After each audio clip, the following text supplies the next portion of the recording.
Wake up, oh my... Da paz de Jesus Cristo. Amém. Graças a Deus. Nós vamos meditar na palavra do Senhor. Eu convido você a abrir a palavra. O Evangelho segundo escreveu João. Mateus, Marcos, Lucas e João. João capítulo 3. João capítulo 3, vamos ler do versículo 1 ao versículo 21. A visita de Nicodemos a Jesus. Nicodemos, ou melhor, João capítulo 3, verso 1 ao 21. Tá certo, irmãos? Espero que todos os irmãos tenham o texto em mãos aí, bonitinho, para nós meditarmos na palavra do Senhor. Todos acharam o texto? Amém, irmãos? Quem está com dificuldade aí, gente? Se alguém precisa de ajuda, por favor, solicite, que nós vamos mandar uma equipe de universitários para te ajudar aí.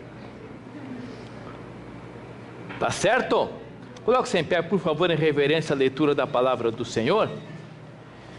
Nós lemos assim a palavra de Deus. Nicodemos visita Jesus. Havia entre os fariseus um homem chamado Nicodemos, um dos principais dos judeus. Este de noite foi ter com Jesus e lhe disse: Rabi, sabemos que és mestre vindo da parte de Deus, porque ninguém pode fazer estes sinais que tu fazes, se Deus não estiver com ele. A isto respondeu Jesus: em verdade te digo, que se alguém não nascer de novo, não pode ver o reino de Deus. Perguntou-lhe Nicodemos: como pode um homem nascer sendo velho? Pode porventura voltar ao ventre materno e nascer segunda vez? Respondeu Jesus: em verdade te digo, quem não nascer da água e do Espírito não pode entrar no reino de Deus. O que é nascido da carne é carne, o que é nascido do Espírito é Espírito. Não te admires de eu te dizer: importa-vos nascer de novo. O vento sopra onde quer, ouves a sua voz, mas não sabes de onde vem nem para onde vai. Assim é todo que é nascido do Espírito. Então lhe perguntou Nicodemos: como pode suceder isto? Acudiu Jesus: tu és mestre de Israel e não compreendes estas coisas? Em verdade te digo que nós dizemos o que sabemos e testificamos o que temos visto. Contudo não aceitais o nosso testemunho. Se tratando de coisas terrenas não me credes, como crereis se vos falar das celestiais? Ora, ninguém subiu ao céu, senão aquele que de lá desceu, a saber, o Filho do Homem, que está no céu. E do modo porque Moisés levantou a serpente no deserto, assim importa que o Filho do Homem seja levantado, para que todo que nele crê tenha a vida eterna. Porque Deus amou ao mundo de tal maneira que deu o seu Filho unigênito, para que todo que nele crê não pereça, mas tenha a vida eterna. Porquanto Deus enviou o seu Filho ao mundo, não para que julgasse o mundo, mas para que o mundo fosse salvo por ele. Quem nele crê não é julgado, o que não crê já está julgado, porquanto não crê no nome do unigênito Filho de Deus. O julgamento é este, que a luz veio ao mundo, e os homens amaram mais as trevas do que a luz, porque as suas obras eram más. Pois todo que pratica o mal aborrece a luz e não se chega para a luz, a fim de não serem arguidas as suas obras. Quem pratica a verdade aproxima-se da luz, a fim de que as suas obras sejam manifestas, porque feitas em Deus. Amém. Sentai-vos, irmãos, graças a Deus. Muito bem, meus irmãos, vamos abordar esse texto sobre um tema, a metamorfose espiritual. Com certeza você já ouviu falar muito sobre metamorfose. Você conhece o que é metamorfose? É ou não é verdade? Aquelas taturanas horripilantes, que só de olhar dá uma coisa assim na gente, né? Pelo menos eu não suporto nem ver aquele bicho na minha frente. Mas aquela taturana, aquele bicho tão horripilante, que ficam nas árvores em pleno primavera e verão, eles se criam, né? Muito, por sinal. E chega uma época que elas saem da árvore e procuram um lugar um pouquinho mais quente, escondido dos predadores. E ali elas param, estacionam e passam um tempinho, como que hibernando. E depois transformam num casulo. E demora um tempo, daquele casulo sai uma linda borboleta. Quem já viu isso acontecer? Isso acontece, natureza. Chama-se metamorfose. E metamorfose, essa figura ilustra bem o que é conversão. Aquele ser, aquele pecador caído da imundícia do pecado, situação repugnante, triste, passa por uma transformação radical e se transforma numa pessoa bela e abençoada, feliz, alegre, uma vida transformada. Jesus, ele usa o termo aqui, novo nascimento. Jesus foi muito feliz nessa comparação, nessa analogia sobre conversão, quando ele fala sobre o novo nascimento. Algo natural para explicar o sobrenatural. O natural porque, evidentemente, você está aqui porque um dia você veio ao mundo, você nasceu. Você foi concebido.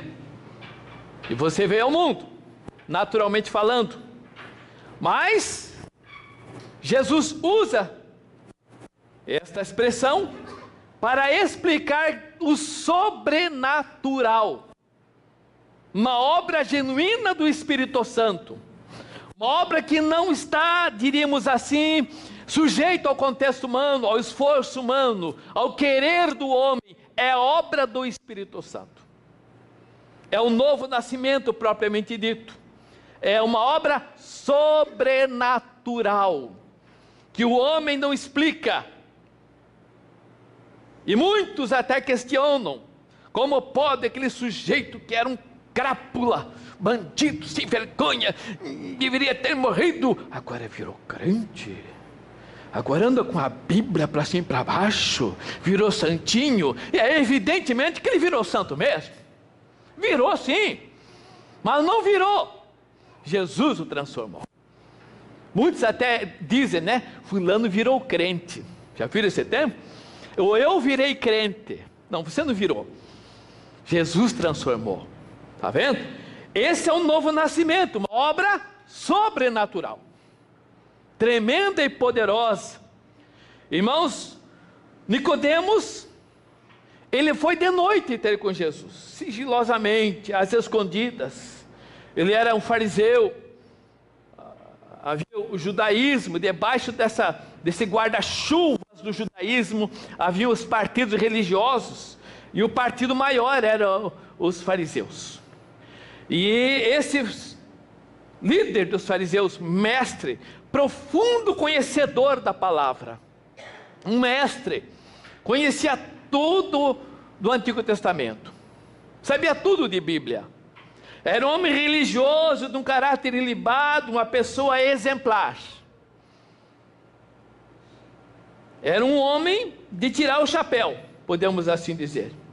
Mas ele foi de noite ter com Jesus, e esse Nicodemos, ele exemplifica uma pessoa, ele é o tipo de uma pessoa, com muita bagagem, muito conhecimento, extremamente religioso, mas não tinha vida com Jesus. E nós temos em nossos dias muitos desses tais em nossas igrejas. Pessoas que, a exemplo de Nicodemos, conhecem a Bíblia, como dizia alguém lá em Florianópolis, conhece a Bíblia de Genisera Policarpo, conhece tudo de Bíblia, sabe tudo de Bíblia, muita bagagem, muito conhecimento, muito religioso, muito certinho, muito bonitinho, muito redondinho, mas nunca nasceu de novo, nunca teve uma experiência com Jesus, de fato nunca se converteu. E nós temos muitos desses em nossas igrejas, que são religiosos. A Bíblia cita a história em Atos 10 de um homem muito religioso, um homem de muita oração, um homem que ajudava as pessoas carentes, um homem também exemplar, um excelente cidadão, centurião romano, chamava-se Cornélio, mas ele não tinha um encontro com Jesus, e Deus enviou um mensageiro da parte dele, para que esse sujeito tivesse de fato o encontro com Jesus. Imagina o que Deus não faz, para que um pecador, que está equivocado na sua conduta, o que Deus não faz para que ele de fato tenha um encontro verdadeiro com Jesus? Deus move céus e terras, porque Ele ama, Ele quer salvar, seu projeto é projeto vida, Ele quer libertar, quer transformar. E conversão, eu penso que a melhor definição de conversão é a interrupção divina na existência do homem.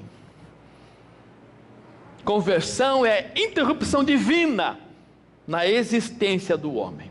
E no texto que acabamos de ler aqui, nós vemos Jesus interrompendo Nicodemos 3 vezes. Por 3 vezes Jesus Cristo, ele deu um tapa com luva de pelica na pessoa de Nicodemos. Acorda, camarada, para, sujeito. A primeira interrupção está no verso 2 e verso 3. Por favor, leia para mim. Quem quiser ler para mim, mantenha a Bíblia aberta e leia para mim verso 2 e verso 3, por favor. Uma noite ele foi visitar Jesus e disse: Rabi, nós sabemos que o Senhor é o mestre que Deus enviou, pois ninguém pode fazer essas coisas, esses milagres, se Deus não estiver com ele. Jesus respondeu: eu afirmo ao Senhor que isso é verdade. Ninguém pode ver o reino de Deus se não nascer de novo. Amém. Veja bem que Jesus aqui propôs uma interrupção no raciocínio de Nicodemos, no seu diálogo propriamente dito. Você vai ver que Nicodemos, ele chega dizendo assim: olha, sabemos que és mestre vindo da parte de Deus. Nicodemos com certeza era aqueles fariseus que andavam bisbilhotando Jesus, estavam fiscalizando Jesus, ele já estava com certeza há algum tempo já olhando, analisando Jesus Cristo, tirando as suas próprias conclusões.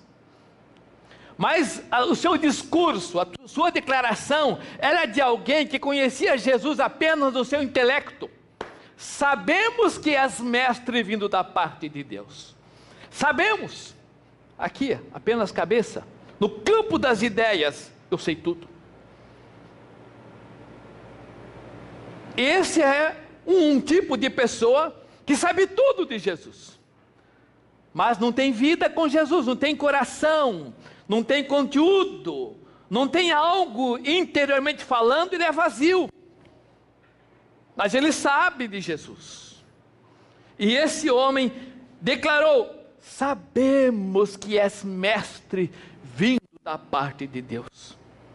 Agora veja bem uma coisa: o seu reconhecimento se baseava em fatos, sinais e maravilhas.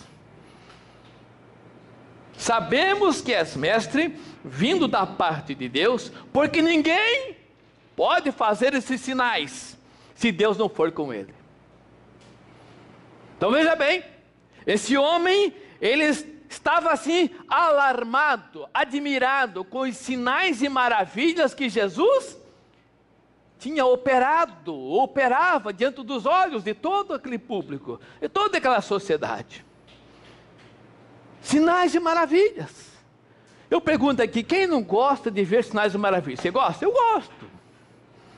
Eu já vi sinais e maravilhas, vi um camarada andar, paralítico andar, eu vi um canceroso ser curado, eu vi. Jesus tem poder, ele opera sinais e maravilhas, Mas Jesus Cristo aqui interrompe o raciocínio de Nicodemos e diz: Nicodemos, pode parar por aí. Você vem com história de sinais e maravilhas, pode parar por aí, porque você precisa nascer de novo, Nicodemos.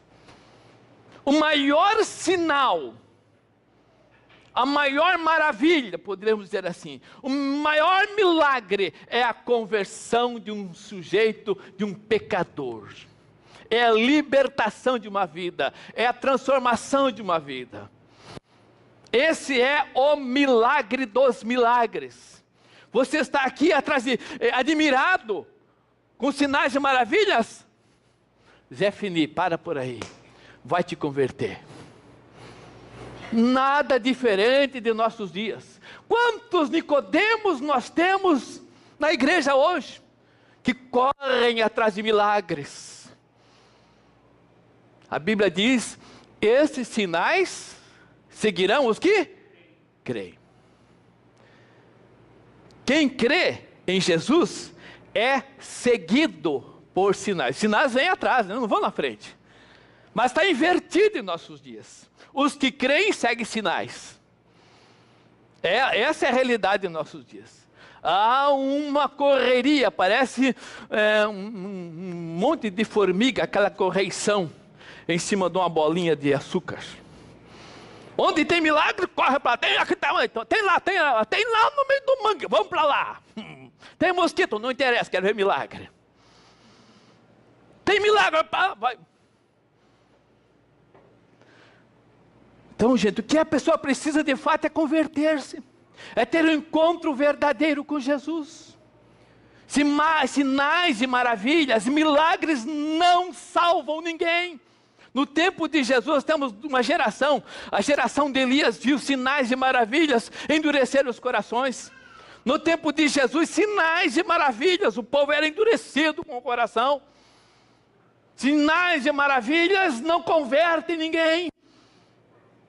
Pode até balançar a roseira, mas quem vai de fato converter é a obra do Espírito Santo. Talvez você seja um Nicodemos da vida, admirado com Jesus, contente com Jesus. Quantos milagres já operou em minha vida, operou ali, operou acolá, eu vi o milagre, estou feliz, extasiado com Jesus. Mas eu pergunto, você já teve verdadeiramente um encontro com Jesus? Você já nasceu de novo? Jesus deixou bem claro, Nicodemos, você precisa nascer de novo. Porque se você não nascer de novo, que diz a palavra aqui? Ninguém pode ver o reino de Deus. Não, é impossível. É o que diz aqui claramente o versículo 3.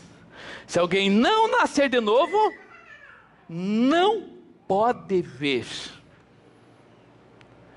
É imperativo, não pode ver. Não tem conversa fiada, não tem um jeitinho brasileiro. Se não nascer de novo, não pode ver o reino de Deus.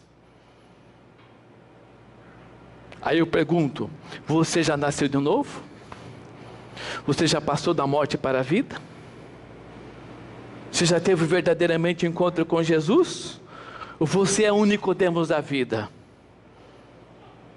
que concorda com Jesus, assina embaixo, crê em Jesus, sabe tudo de Jesus, mas é apenas no intelecto. A vida não tem nada a ver com Jesus Cristo. E Jesus te chama hoje e te diz: se você não nascer de novo, você não pode ver o reino de Deus. Este é o apelo sério de Jesus. Por isso que Jesus interrompeu o raciocínio de Nicodemos. Essa é a linha de diálogo dele, para que ele entendesse a necessidade da conversão, desse novo nascimento. Mas Jesus agora propõe para Nicodemos uma segunda interrupção. Vamos ler aqui o versículo 4, por favor. Quem lê para mim o versículo 4? Nicodemos perguntou: como é que um homem velho pode nascer de novo? Será que ele pode voltar para a barriga de sua mãe e nascer outra vez? Muito bem. Jesus aqui propõe uma interrupção na história de Nicodemos, na vida de Nicodemos. E Nicodemos, ele até foi coerente com a sua vida física, mas espiritualmente ele foi ignorante ou incoerente. A pergunta de Nicodemos se baseava no próprio argumento que os judeus usavam para os gentios. O que ocorria na época? O povo queria ser judeu. Os judeus sempre, até hoje, se declaram como povo exclusivo de Deus. Nós somos o povo eleito de Deus. Nós somos a menina dos olhos de Deus. De fato, eles são. Não resta dúvida alguma nesse sentido. Mas eles se colocavam acima dos demais, provocando até uma certa inveja nos seus ouvintes. E muitas vezes a pessoa dizia assim: eu quero ser judeu. Aí ele se convertia ao judaísmo, tornava-se um prosélito. Havia muitos prosélitos na época, que se deixavam circuncidar e assim se tornavam judeus. Mas alguns diziam assim: mas eu queria ser um judeu igual você. Eu queria ser um judeu igual você é, assim, que... Aí diziam assim: olha, só se você nascer de novo para ser um judeu igual a mim. Você precisa nascer de novo. Mas isso é impossível. Mas não tem outra solução. Se você quiser ser um judeu verdadeiramente, na origem da palavra, você vai ter que nascer de novo. E a pessoa ficava assim: não tem jeito então. E Jesus usa o mesmo argumento que muitas vezes Nicodemos usou para os seus ouvintes. Jesus chega e diz: olha, você precisa nascer de novo, Nicodemos. O mesmo argumento. E Nicodemos viajou, como diz os jovens por aí, né? Nicodemos viajou, como diz a palavra, viajou na maionese, né? É isso que vocês usam, né? A irmã usa, a mãe é jovem, sabe disso, né? É isso? Fulano viajou na maionese. É isso o termo? Eu não sei se é isso. Eu já passei da idade da juventude. No meu tempo não tinha essa linguagem. No tempo do Natan tinha essa linguagem, não, né, Natan? Fulano viajou na maionese. E Nicodemos viajou na maionese. Como pode suceder isso? Como pode acontecer isso? É evidente que Nicodemos, ele precisava passar por uma interrupção na sua história, na sua vida. É isso que Jesus propõe para ele, o chamado divisor de águas, um antes e um depois. Quantas pessoas que se dizem: eu já me converti, mas ele nunca teve esse divisor de águas na sua história. Ele nunca teve esse antes e depois. Ou seja, ele era assim, assim, assim, e agora continua sendo, então nunca se converteu. Tinha uma vida torta, levada à casqueira, e ainda continua. Ele mentia e continua mentindo. Ele passava a perna nos outros e continua fazendo a mesma coisa. Só mudou de endereço. Frequentador de igreja, bate cartão, não perde culto. É mesmo aquele bem certinho, bonitinho, cheirosinho. Mas precisa de fato de um encontro com Jesus. Precisa ter uma profunda experiência com Jesus. A sua vida precisa passar por uma interrupção. A sua história precisa passar por essa interrupção. Nicodemos já tinha uma história tremenda, um homem já maduro, mas Jesus diz: você precisa passar por uma interrupção na tua vida, Nicodemos. A tua história tem que ser interrompida. Eu pergunto para você: você já teve um encontro com Jesus? A tua vida tem um antes e um depois? Esse negócio de dizer: olha, irmão, eu vim para a igreja e fui frequentando, e fui ficando, fiquei, estou aqui. Aí pergunta: como foi a tua experiência com Jesus? Ele diz: né? Não, explique para mim como foi aquele dia que você teve um encontro com Jesus.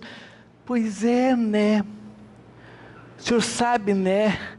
O papai e mamãe diziam, não tem papai, não tem mamãe. Como é a tua experiência? Qual é a tua experiência com Jesus? Sabe, eu não lembro. Não lembra? Meu amigo, é impossível a pessoa ter de fato um profundo encontro com Jesus e cair no mar do esquecimento. Só se tiver aquele mal de Alzheimer. Meu pai tem, volte meia, uns brancos assim na memória, mas ele nunca esquece do dia que ele teve um encontro com Jesus. O encontro com Jesus marca, é marcante, é um impacto tremendo na vida da gente, e a pessoa nunca esquece aquele momento, aquele dia. A pregação foi tal, o cântico foi tal, quem pregou foi o irmão tal, foi uma terça-feira, foi um domingo, foi o dia tal, eu tive um encontro com Jesus. Eu nunca vou esquecer aquele dia. E ele fala, ele explica, e passando 10, 20, 30, 40, 50 anos, ele continua dizendo, há 50 anos atrás, eu tive um encontro com Jesus, a minha vida foi transformada, aleluia. Você já teve esse encontro com Jesus? Você de fato já nasceu de novo? Ou você é um Nicodemos da vida? Que sabe tudo de Jesus, mas nunca teve um encontro verdadeiro com Jesus. Portanto, Jesus propõe para você uma interrupção na tua história, para que você diga, explique, antes eu era assim, depois, Paulo, testemunhando para o rei Agripa, ele fala, eu era, mas naquele dia eu tive um encontro com Jesus no caminho de Damasco, e a minha vida foi transformada. Eu pergunto, você já teve de fato o encontro com Jesus? Você já nasceu de novo? Você é a nova criatura? Diz a palavra em 2 Coríntios 5,17. E assim, se alguém está em nova criatura, as coisas velhas, esse antes, já se passou. Agora tudo se fez novo. De fato se fez novo em tua vida? Ou você continua na velha vida? Jesus propõe interrupção na tua vida. Talvez você seja até coerente com a tua própria história, mas incoerente ou ignorante a própria realidade espiritual em que você vive. Você não entende. A Bíblia diz que as coisas espirituais se discernem espiritualmente. Quem não tem Espírito Santo não entende nada da obra de Deus. E muitas pessoas estão assim, na igreja, sem compreender nada, sem entender nada. Quando alguém chega na igreja e diz, eu tive encontro com Jesus, Jesus, e Jesus, Jesus, meu Jesus maravilhoso. Quando alguém testemunha dessa experiência, dessa vida com Jesus, alguém diz no banco lá, mentira dele, conversa para boi dormir. Está lá enchendo de linguiça lá, ó. Balela, conto da carochinha. Para ele é conto da carochinha mesmo, ele nunca teve encontro com Jesus. Ele não entende essas coisas. Ele não entende quando alguém que nasceu de novo tem prazer na leitura da palavra do Senhor. Ele não entende que quando alguém nasceu de novo tem prazer na oração, tem prazer nos cultos, tem prazer na igreja, tem prazer na comunhão com os irmãos. Aí, como disse a missionária Damares, é fanático. Ele não entende como é que essa pessoa mudou dessa forma. Meu Deus, é obra do Espírito Santo, meu irmão. Não cabe a você entender intelectualmente, ninguém explica tal fato, é obra genuína do Senhor. E Nicodemos precisava passar por essa experiência. Eu torno a perguntar para você, a tua vida já passou por essa interrupção? Tem o antes e depois? Mas Jesus não para por aí. Jesus propõe uma terceira interrupção para Nicodemos. Quem lê para mim o versículo 10, por favor? Versículo 10.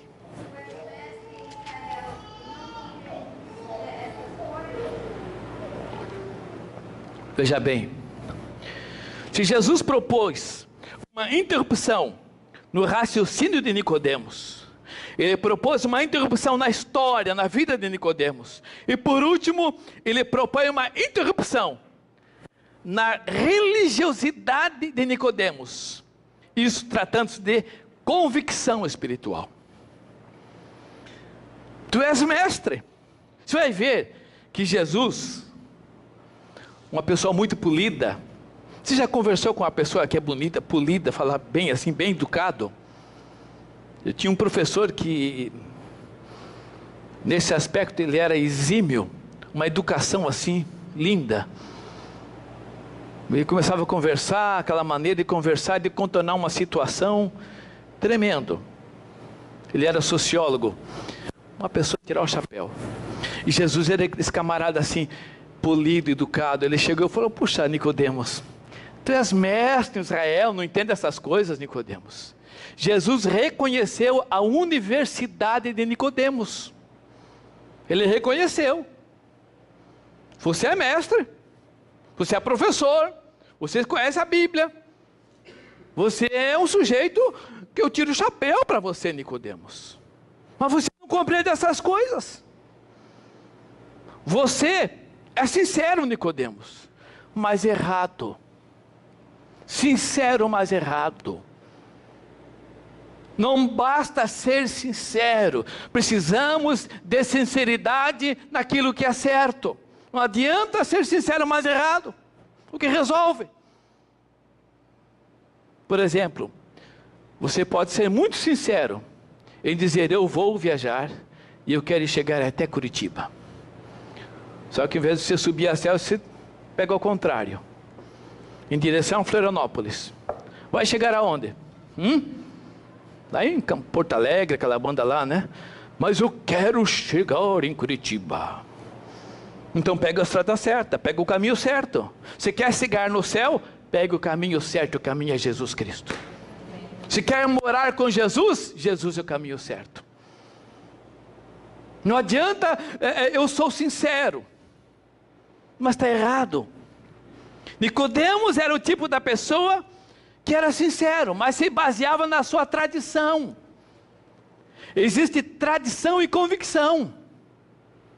Nós temos muitas pessoas cuja tradição é bonita, mas, como diz o alemão, nicht verstehen, não resolve nada. Você quer ver uma ilustração?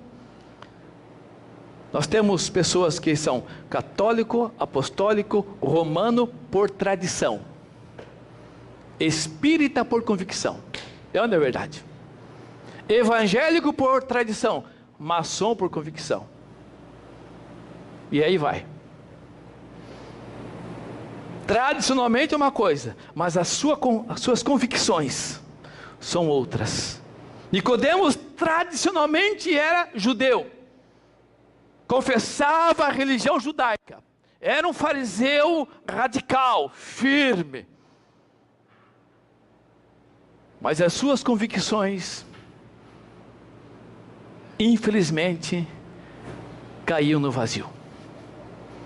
E quantas pessoas que, em termos de convicção de fé, são vazias, não têm de fato uma vida com Jesus. E Nicodemos desconhecia o plano de salvação. Ele era ignorante nesse sentido. E você sabe de uma coisa? Que a nossa convicção é o que diz Hebreus 11, verso 1. Ora, a fé é o quê? O firme fundamento das coisas que não se... E a convicção, certeza das coisas que se esperam. E quem é autor e consumador da nossa fé? Jesus. Por isso que o autor aos Hebreus fala: olhando firmemente para o autor e consumador da vossa fé. A convicção nossa se baseia na pessoa de Jesus. E a pessoa que nunca teve de fato um encontro com Jesus, ele tradicionalmente é 10, mas a sua vida com Jesus, a sua fé, às vezes é uma fé, chama-se fé temporã. Na hora do aperto, ai Jesus, passou o aperto, esquece de Jesus. Só procura Jesus na hora da dificuldade. Nas horas que ele bem entende, ele procura Jesus. Mas a sua vida de fé, de convicção, é vazia. Eu ontem, quando saí da minha casa, ontem à tarde, tinha um carro estacionado bem na saída ali. Tinha bastante carro estacionado ali, no lado da rua ali. E eu saí da garagem, fui dando a ré e pensei, vou ter que dar uma ré mais apertada aqui e tal, para poder seguir para frente. E estava dando uma ré e tal, e toquei para frente, e vi um casal, vizinho meu, que são cristãos, pelo menos se dizem cristãos, eles cantam o dia inteirinho, né? Eles dizem que são cantores, eu até creio que sim, cantam muito bem, por sinal, ele e a esposa dele. Eu os ouço cantando direto, lá da minha casa, assim. E tem amizade, sempre conversa, né? E eu passei, eu fui tocando o carro e falei, olha, eu vou tocar em cima de vocês mesmo, para tocar, né? Já estão salvos mesmo, pode morrer, vão para a glória. Não é bem assim não. Não é bem assim não. Mas como não é bem assim, meu? Se eu morrer lá, não, tem certeza da salvação? Não é bem assim não. O senhor tem? Eu tenho. Mas não é bem assim. Como não é bem assim? Está vendo só? Então nós precisamos conversar. Vocês não têm certeza da salvação e a palavra nos sustenta essa segurança. Quem crê em mim já tem a vida eterna. Já passou da morte para a vida. Tem vida abundante, aleluia por isso. É a vida eterna, irmãos. Não começa quando você chegar lá no céu. Começa agora, a partir da tua conversão. Do novo nascimento, dessa vida nova com Jesus. Por isso que muita gente precisa entender o plano de salvação. Veja o que diz o versículo 14 aqui, por favor. Jesus, ele cita aqui um episódio, não me faz memória, está lá em Números 21, quando Jesus fala do modo porque Moisés levantou a serpente no deserto, assim importa que o Filho do Homem seja levantado. Veja bem, Jesus usa essa figura, essa ilustração, que Nicodemos conhecia muito bem. Tratava-se do Antigo Testamento, da Torá propriamente dita. Nicodemos sabia muito bem desse fato, dessa história. E Jesus falou do mesmo modo, porque Moisés levantou a serpente no deserto, assim importa que o Filho do Homem seja levantado. Agora vamos entender o que se passava na cabeça de Jesus, quando ele usou tal episódio para ilustrar o plano de salvação. Primeiramente, a serpente era de bronze. Segundo, levantada em uma haste. É isso? Terceira, todos que olhassem para a serpente seriam o quê? Curados. Eles foram inoculados com aquele veneno. Lá em Números 21 está o episódio.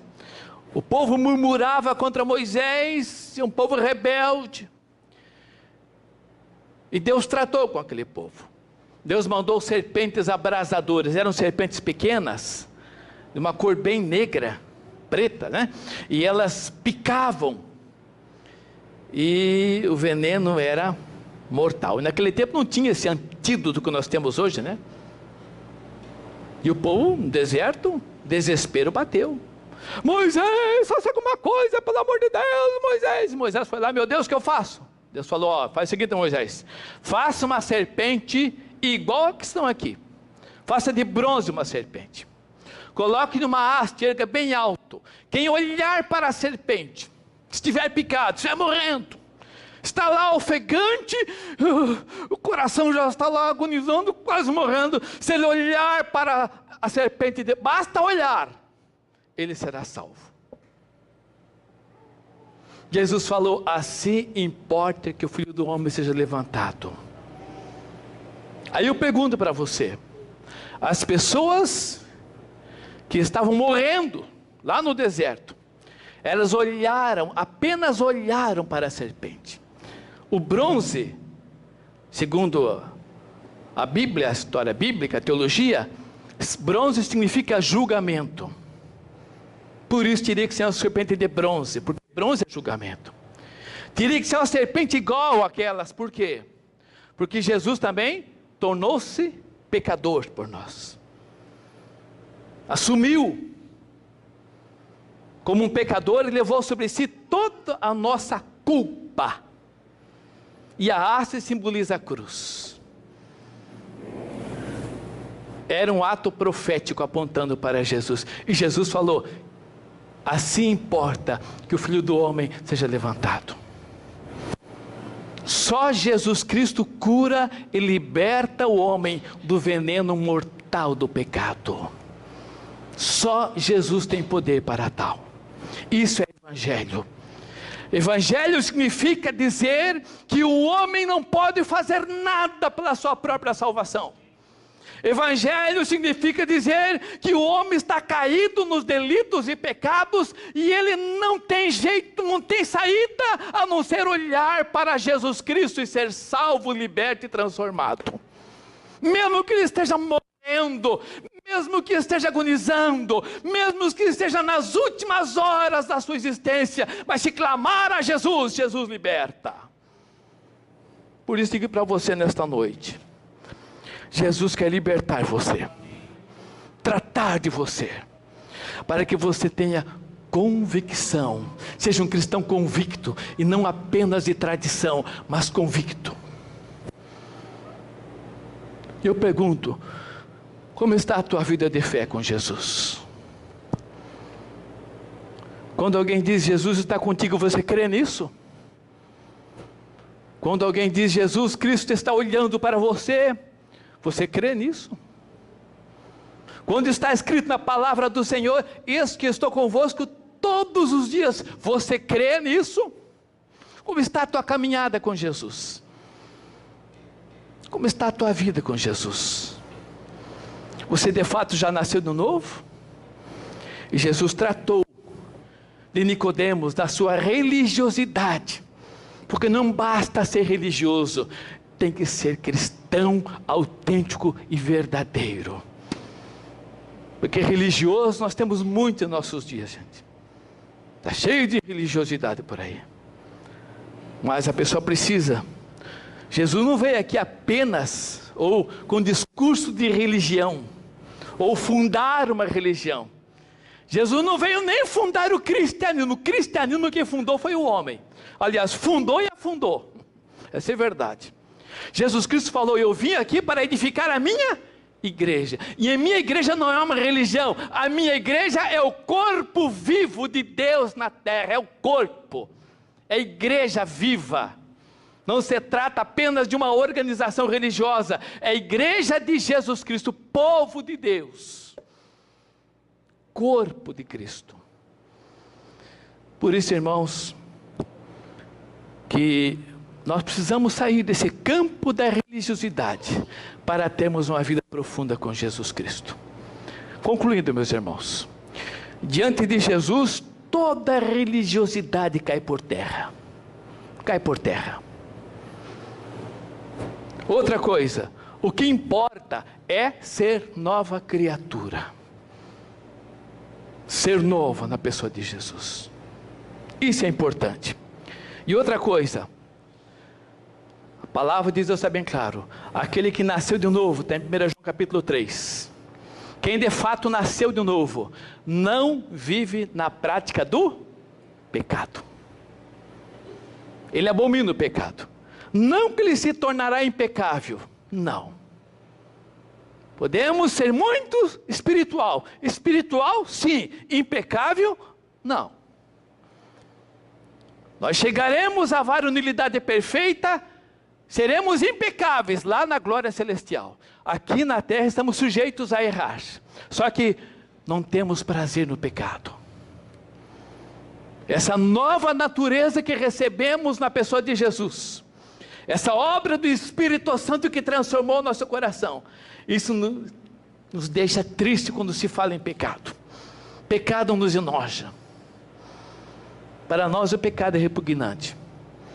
Então eu pergunto para você, meu amigo, você já nasceu de novo? De fato já tem uma vida com Jesus? Ou você é apenas o Nicodemos da vida? Você se converteu, se diz convertido, mas continua prazerosamente no pecado? Que vida é essa? Aquele que nasceu de novo não vive na prática do pecado. Pecado na vida dele é um acidente de percurso. Aconteceu, foi um acidente. Quem nasceu de novo, a vida dele é a vida de santificação. Ele vai sendo transformado, diz a palavra, de glória em glória. Isso é vida com Jesus. Então Jesus propôs para Nicodemos uma interrupção no seu raciocínio, no seu diálogo.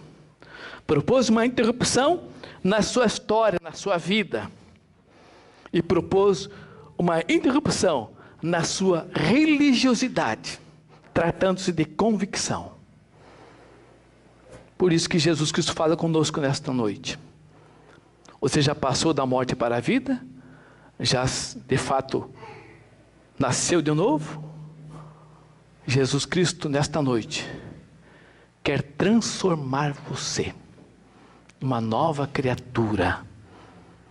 Aí você vai dizer o quanto é bom de fato ter Jesus. Amém? Graças ao nome do Senhor. Vamos conversar com Deus. Coloque-se em pé, por favor.